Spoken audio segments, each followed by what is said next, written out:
Kalau sebuah negara bisa menangkap presiden negara lain, lalu dunia hanya bisa rapat, berdebat, dan mengeluarkan pernyataan keprihatinan, mungkin yang perlu kita tanyakan bukan siapa yang salah, tapi siapa sebenarnya yang memegang kendali dunia ini. Sejak akhir Perang Dunia Kedua, Perserikatan Bangsa-Bangsa dibentuk dengan satu janji besar: mencegah perang, menjaga perdamaian, dan memastikan bahwa hukum internasional berlaku sama untuk semua negara, besar maupun kecil. Namun, lebih dari 7 dekade kemudian, muncul satu pertanyaan yang terus menghantui diskursus global. Apakah PBB benar-benar berdiri sebagai lembaga independen, atau justru telah berubah menjadi panggung kekuasaan negara-negara besar, terutama Amerika Serikat? Secara struktur, PBB memang tampak demokratis, hampir 200 negara menjadi anggota Majelis Umum. Setiap negara punya satu suara, tetapi pusat kekuasaan sebenarnya berada di Dewan Keamanan PBB, dan disinilah ketimpangan itu terlihat jelas karena 5 negara, yaitu Amerika Serikat, Inggris, Perancis, Rusia, dan Cina, memiliki hak veto yang bisa membatalkan keputusan apapun, meskipun didukung mayoritas negara anggota. Fakta ini secara resmi diakui dalam Piagam PBB dan juga dijelaskan dalam berbagai publikasi, termasuk laporan dan penjelasan resmi PBB, serta ulasan media seperti Antara News yang menjabarkan bahwa hak veto diberikan atas dasar realitas politik pasca Perang Dunia Kedua, bukan atas prinsip kesetaraan hukum internasional.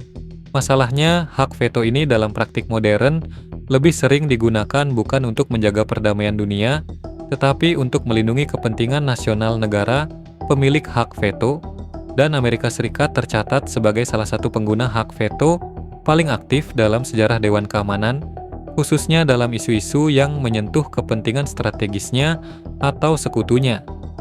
Sebuah pola yang telah lama dikritik oleh para akademisi dan pakar hukum internasional, termasuk dalam jurnal-jurnal hukum dan analisis kebijakan luar negeri. Ketika sebuah resolusi berpotensi merugikan Amerika Serikat, resolusi itu hampir selalu berhenti di meja Dewan Keamanan, dan inilah yang kemudian melahirkan anggapan bahwa PBB tidak benar-benar berdaya menghadapi Amerika Serikat. Persepsi ini kembali menguat dalam kasus terbaru yang mengguncang dunia internasional, yakni penangkapan Presiden Venezuela, yakni Nicolas Maduro oleh Amerika Serikat pada awal Januari 2026. Sebuah peristiwa yang dilaporkan oleh banyak media internasional dan nasional seperti Antara News, Reuters, Time, dan masih banyak lainnya, di mana Presiden Amerika Serikat secara terbuka mengakui adanya operasi militer yang berujung pada penangkapan kepala negara berdaulat dan pembawaannya ke wilayah hukum Amerika Serikat untuk menghadapi dakwaan pidana. Dalam konteks hukum internasional, peristiwa ini langsung memicu perdebatan besar karena Piagam PBB secara tegas melarang penggunaan kekuatan terhadap kedaulatan dan integritas teritorial negara lain kecuali dalam 2 kondisi, yakni membela diri atau berdasarkan mandat Dewan Keamanan PBB, dan dalam kasus Venezuela tidak pernah ada resolusi Dewan Keamanan yang mengizinkan operasi militer tersebut. Fakta ini dikonfirmasi oleh banyak pakar hukum internasional dan juga diberitakan oleh Kompas serta Reuters yang menyoroti absennya legitimasi hukum internasional atas tindakan Amerika Serikat. Sekretaris Jenderal PBB sendiri menyampaikan keprihatinan dan menyerukan penghormatan terhadap kedaulatan negara, sementara kantor HAM PBB menyatakan bahwa dunia menjadi lebih tidak aman setelah tindakan sepihak tersebut. Pernyataan-pernyataan ini dimuat dalam laporan Reuters dan Anadolu Agency, namun setelah semua kecaman itu tidak ada satupun langkah konkret yang bisa diambil PBB untuk menghentikan atau menghukum Amerika Serikat, dan alasannya sederhana sekaligus ironis, karena Amerika Serikat adalah anggota tetap Dewan Keamanan dengan hak veto, sehingga setiap resolusi yang berpotensi merugikannya bisa dihentikan oleh Amerika sendiri. Disinilah publik global mulai melihat dengan jelas jurang antara idealisme hukum internasional dan realitas kekuasaan dunia. Karena hukum internasional ternyata tidak memiliki mekanisme pemaksaan terhadap negara kuat, dan PBB tidak memiliki tentara sendiri, tidak memiliki aparat penegak hukum global, serta sepenuhnya bergantung pada kemauan politik negara-negara anggotanya.